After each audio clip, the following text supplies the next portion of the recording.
Hello, everyone. I thought I would give some of my thoughts on book pricing because that's something obviously that all authors will have to do if they are selling their books. And there is a bit of arbitrariness when it comes to book pricing because you have to look at okay, how much money you want, what is the average price given the length of your book, and all of those things. And so when it comes to my novellas, which most of my books, except for one or two actually, are novellas, is that I try to price them reasonably where I can still make some kind of profit though. So most of them are $10 or less. Silent Reckoning, which is a longer book, is 14.9. My longest book is 14.99, which it was 13.99, but but the thing is that Amazon like raised its lowered its royalties last year, where I wasn't getting as much from that, so I had to raise it $1 in order to keep up with inflation, basically.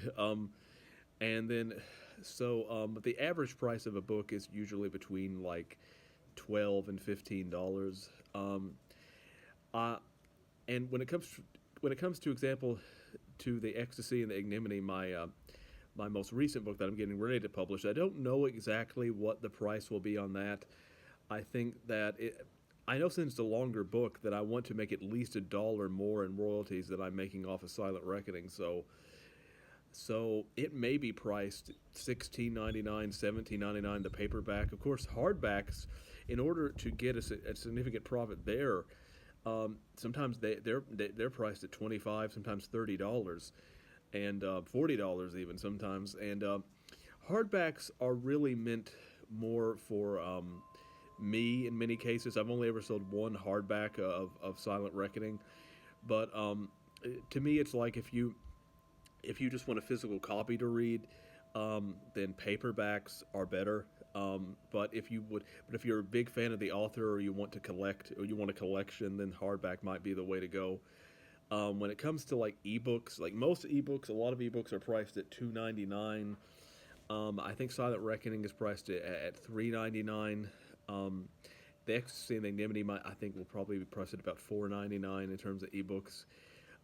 Because again, I think that one can afford. I think that one can afford to have lower prices if they're getting a lot of sales.